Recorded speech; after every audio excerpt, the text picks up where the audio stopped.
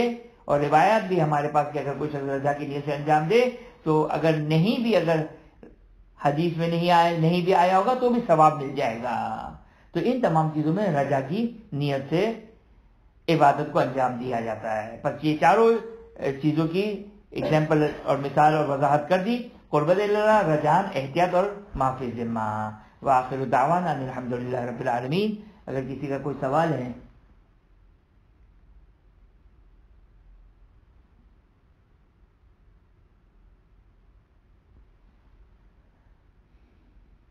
ظاہرہ تو کسی کا سوال نہیں لگ رہا ہے.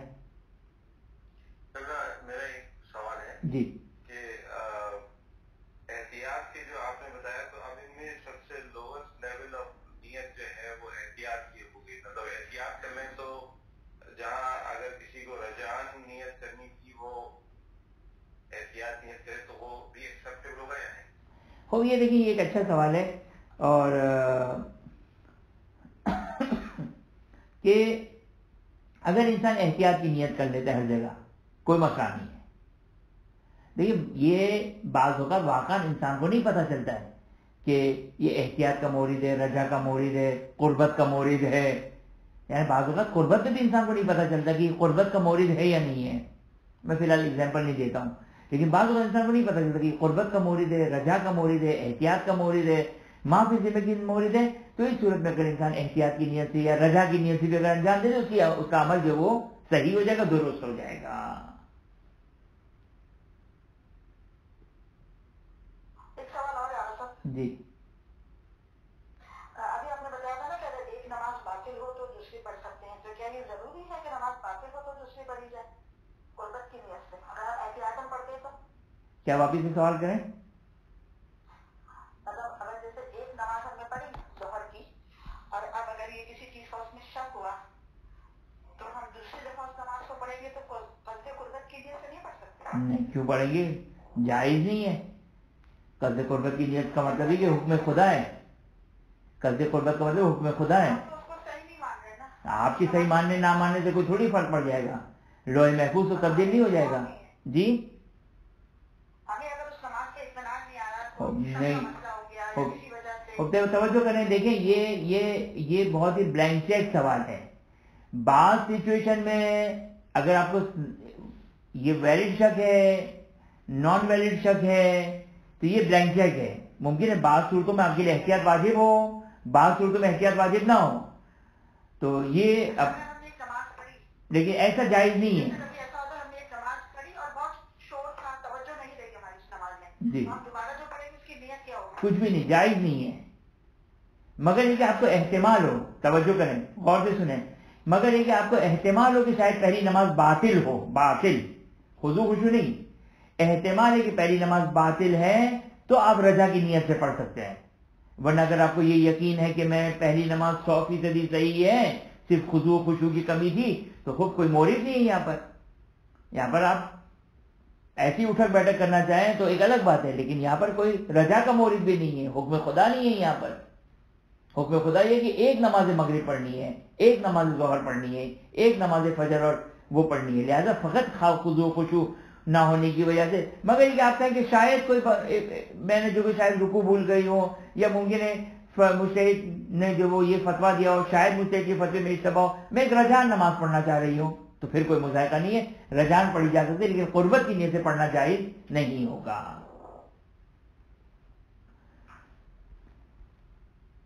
اب یہ سوال کہ کون سا عمل رجعان بھی صحیح نہیں ہے، آگے سیستانی نے اذان میں ایک بات کہی ہے جو مجھے یاد آ رہی ہے کہ اگر کوئی شخص بہرحال پھر بھی یہ کنفرم کرنا پڑے گا، لیکن اگر کوئی شخص ظاہراً عرفہ کے میدان میں اگر ظہر اثر کو ملا کر پڑھتا ہے تو اثر کے لیے اذان رجعان بھی نہیں پڑھ سکتا ہے، وہ رجعان بھی نہیں پڑھ سکتا ہے، ظاہراً اگر میں اتباع نہ کروں پھر بھی انشاءاللہ چیک کر لوں گا، یہ ایک مورد ہے جہاں پر آگے سیستانی کا میں نے دیکھا کہ وہاں پر انہوں نے کہا کہ اس کو رجعان بھی انجام نہیں دے سکتے ہیں، ورنہ میں نے آپ کی خدمت میں کس چیز کی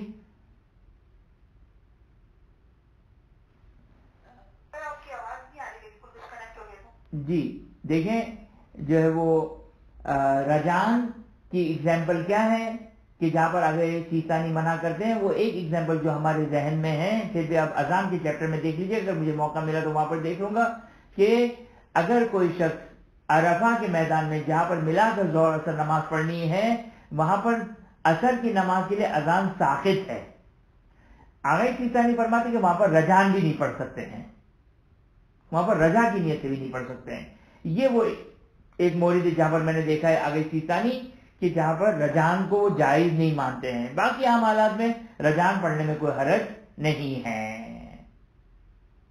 تو اس صورت میں احتیاط کی نیت سے بھی نہیں پڑھ نہیں بالکل نہیں پڑھ سکتے ہیں، بالکل نہیں پڑھ سکتے، میں انشاءاللہ گروپ میں یہ سینڈ کر دوں گا کہ وہ کون سی ایگزیکٹلی آگے سیستانی کا مسئلہ، تو وہ انشاءاللہ میں گروپ میں سینڈ کر دوں گا مسئلہ، لیکن وہاں پر نہ رجا نہ احتیاط نہ معافی ذمہ کسی نیت سے نہیں پڑھ سکتے ہیں۔